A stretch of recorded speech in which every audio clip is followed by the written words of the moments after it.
नमस्कार दोस्तों, मैं Sachin Singh goal for education पे आप सबका स्वागत करता हूं। तो यहां पे हम एमसीक्यू लेके आए हैं जिसमें डीलिंग के क्वेश्चंस हैं, ग्राइंडर के भी कुछ क्वेश्चंस होंगे साथ में। तो आज का यहां पे पहला क्वेश्चन है।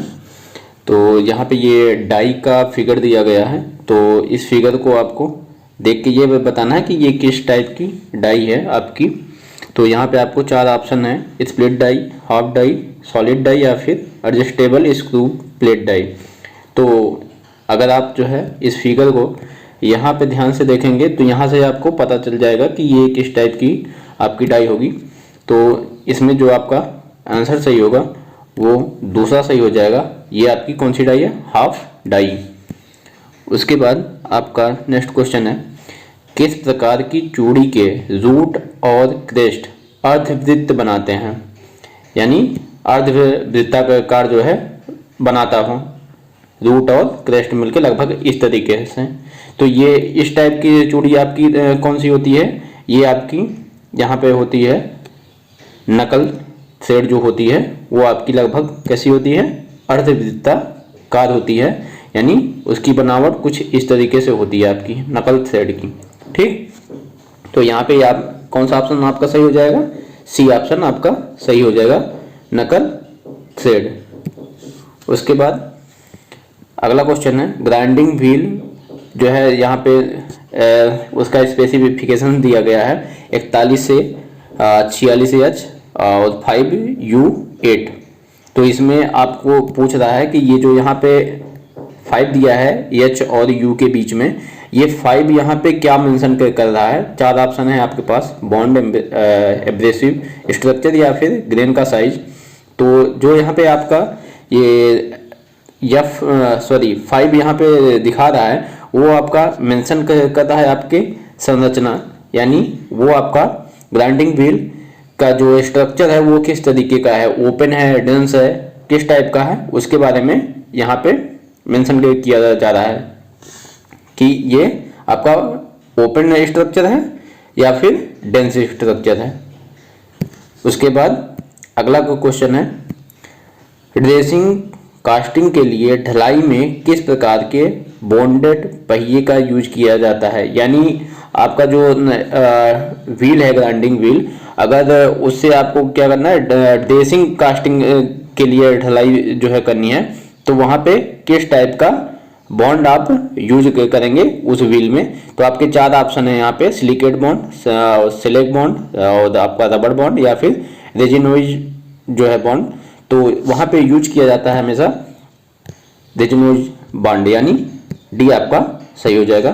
फिर आपका नेक्स्ट क्वेश्चन है यहाँ पे: सीमेंटेड कार्बाइड को ग्राइंड करने के लिए किस प्रकार के एब्रेसिव का यूज किया जाता है? यानी अगर आपका मेटल सीमेंटेड कार्बाइड का हो तो उसे आप ग्राइंड करने के लिए जो व्हील यूज करेंगे उस व्हील का एब्रेसिव किस प्रकार का होगा, उसके बारे में आपसे पूछा जा रहा है। तो यहाँ पे चार ऑप्शन हैं आपके पास: ग्रीन सिलिकॉन कार्बाइड या फिर ग्रे एल्युमिनियम ऑक्साइड या फिर वाइट एल्युमिनियम ऑक्साइड या फिर ब्राउन एल्युमिनियम ऑक्साइड। तो यहाँ पे जो आप यूज करते हैं वो यूज किया जाता है ग्रीन सिलिकॉन कार्बाइड का। सीमेंटेड कार्बाइड को ग्राइंड करने के लिए हमेशा क्या यूज करेंगे?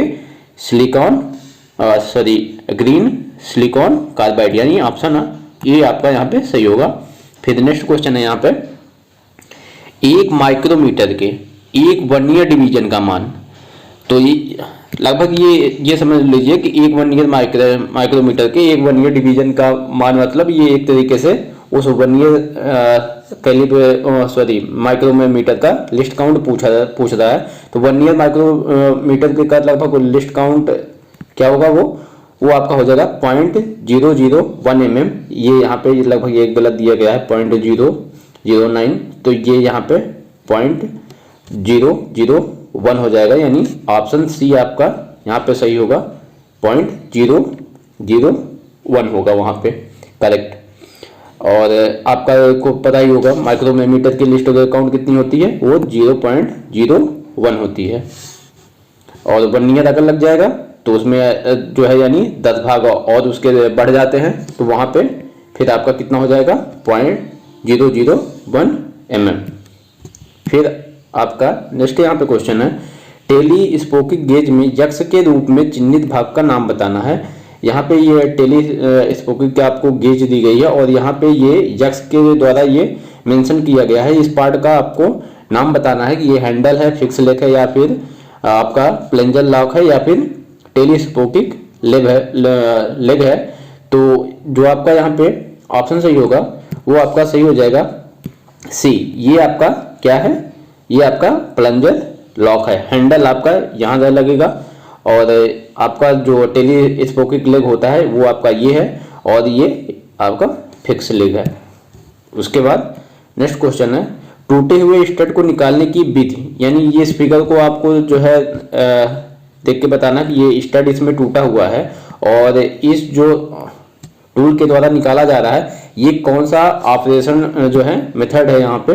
तो आप यहाँ पे 4 ऑप्शन देखेंगे, इजी आउट, या फिर पिक पंच, या फिर ड्रिल द्वारा होल करके, या फिर स्क्वायर टेपर पंच का यूज करके।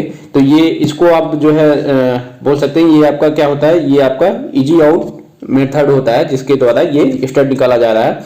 तो यहाँ पे आपका 86 में ये ऑप्शन आपका सही हो जाएगा।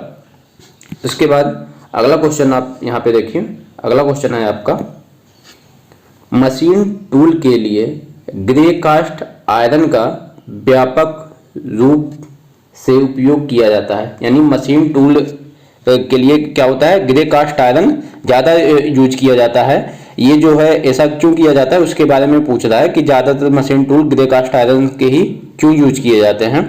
तो 4 ऑप्शन है आपके पास, तेजी से ठंडा होता है, या फिर कंपन को कम सहन करता है, या फिर उच्च जो है तन्यता आपकी शक्ति होती है, या फिर मशीनिंग के लिए बहुत मुश्किल होता है। तो यहाँ पे जो आपका ऑप्शन सही होगा डी ऑप्शन का आपका यहाँ पे सही हो जाएगा, क्योंकि जो आपका ग्रे कास्ट आयरन होता है उसको मशीनिंग करना बहुत ज़्यादा डिफिकल्ट होता है, इसलिए मशीन टूल्स आपके जो है बनाए जाते हैं ग्रे कास्ट आयरन के। उसके बाद नेक्स्ट क्वेश्चन है, M20 इंटू 1.5 होगा। यहाँ पे आपको ये 15 दिख रहा होगा, ये 15 नहीं 1, यहाँ पे ये आपका 1.5 है। तो ये दिया गया है टैप ड्रिल साइज, यहाँ पे आपको बताना है। तो M20 यानी मीट्रिक है, आपकी चूड़ी है, और 1.5 यानी उसकी वो पिच है। तो अगर आप जो है जो सेट का जो है डाया दिया गया है 20, उसमें से आप जो है जो आपकी पिच है 1.5 उसको आप माइनस जो है कर देंगे तो आपका जो है टैप जो है ड्रिल साइज निकल आता है। तो उस हिसाब से यहाँ पे आपका जो ऑप्शन सही होगा वो आपका सही हो जाएगा 18.5, यानी आपका ए ऑप्शन वहाँ पे सही है। फिर आपका नेक्स्ट क्वेश्चन है, 16 मिलीमीटर दीमक के लिए ड्रिल छेद का साइज क्या है। यानी आपको जो है एक फिनिश होल बनाना है जो कि 16 मिलीमीटर जिसका व्यास होगा, और उसमें आपको रीमिंग भी करनी है। तो रीमिंग करने से पहले आपको ड्रिल करना है, तो आपको ड्रिल का साइज बताना है कि आप वहाँ पे किस साइज का ड्रिल यूज करेंगे। तो आपको ये पता होगा कि रीमर से हम कितना काट सकते हैं, 0.25 हम इतनी कटिंग कर सकते हैं, इतने mm तक। तो आपको जो है 16 mm यहाँ पे दिया गया है। तो 16 में से जब आप 0.25 यहाँ पे माइनस कर देंगे तो यहाँ पे आएगा 15.75। तो वहाँ पे जो आप ड्रिल यूज करेंगे वो आप यूज करेंगे कौन सा, 15.75 का, यानी आपका ये ऑप्शन यहाँ पे सही है। फिर नेक्स्ट क्वेश्चन है, ये यहाँ पे ड्रिल मशीन का एक जो है टाइप दिया गया है। ये आपका क्या है, ये आपकी एक तरीके की हैंड जो है ड्रिलिंग मशीन है, और इसमें ये यक्स के द्वारा इसका एक पार्ट मेंशन किया गया है, और उस पार्ट को आपको बताना है कि उस पार्ट का नाम क्या है। तो यहाँ पे 4 ऑप्शन है, बेस आपका ब्रेस्ट प्लेट, और बेवल, पिनियन, या फिर फ्रेमवर्क, या फिर आपका लॉकिंग स्क्रू। तो आपका जो ये यहाँ पे यक्स के द्वारा ये मेंशन किया जा रहा है यहाँ पे, वो आपका क्या होगा, बेवल पिनियन हो जाएगा। यानी आपका यहाँ पे कौन सा ऑप्शन सही है, बी ऑप्शन आपका यहाँ पे सही हो जाएगा 90 में। फिर उसके बाद अगला क्वेश्चन है, ये आपका 10 मिलीमीटर की रीमिंग के लिए ड्रिल किए गए छेद का साइज बताना है, यानी सेम अभी जैसे ऊपर बताया था क्वेश्चन, सेम क्वेश्चन है। तो यहाँ भी आप क्या क्या करेंगे, 10 में से आप यहाँ पे 0.25 माइनस कर देंगे, तो जो आंसर यहाँ पे आपको आएगा वही आपका ड्रिल साइज हो जाएगा। तो यहाँ पे आप देख सकते हैं ये 4 ऑप्शन है आपके पास, तो उस हिसाब से आपका कौन सा सही हो जाएगा, 9.75 mm, यानी बी ऑप्शन आपका सही हो जाएगा। फिर अगला क्वेश्चन है यहाँ पे, हैंड रीमर में यक्स से चिन्हित भाग का नाम बताइए। तो ये आपका रीमर का फिगर यहाँ पे दिया गया है, और यहाँ पे ये 2 लाइन यहाँ पे आ रही है ये टेपर होती हुई, और ये आपको यक्स नाम से ये मेंशन किया जाता है, और इसी का आपको नाम बताना है कि ये क्या है। तो 4 ऑप्शन है आपके पास, taper lead, bevel lead, circular lead या फिर टेपर लीड एंगल। तो ये आपका क्या बना रही हैं, एक तरीके का एंगल बना रही हैं टेपर में, और ये क्या हो जाएगा फिर आपका टेपर लीड एंगल। यहाँ पे डी ऑप्शन आपका सही है। फिर अगला क्वेश्चन है, ड्रिल के व्यास की तुलना में ड्रिल किए गए छिद्र का आकार में अधिक क्यों है, यानी जैसे आपका 15 mm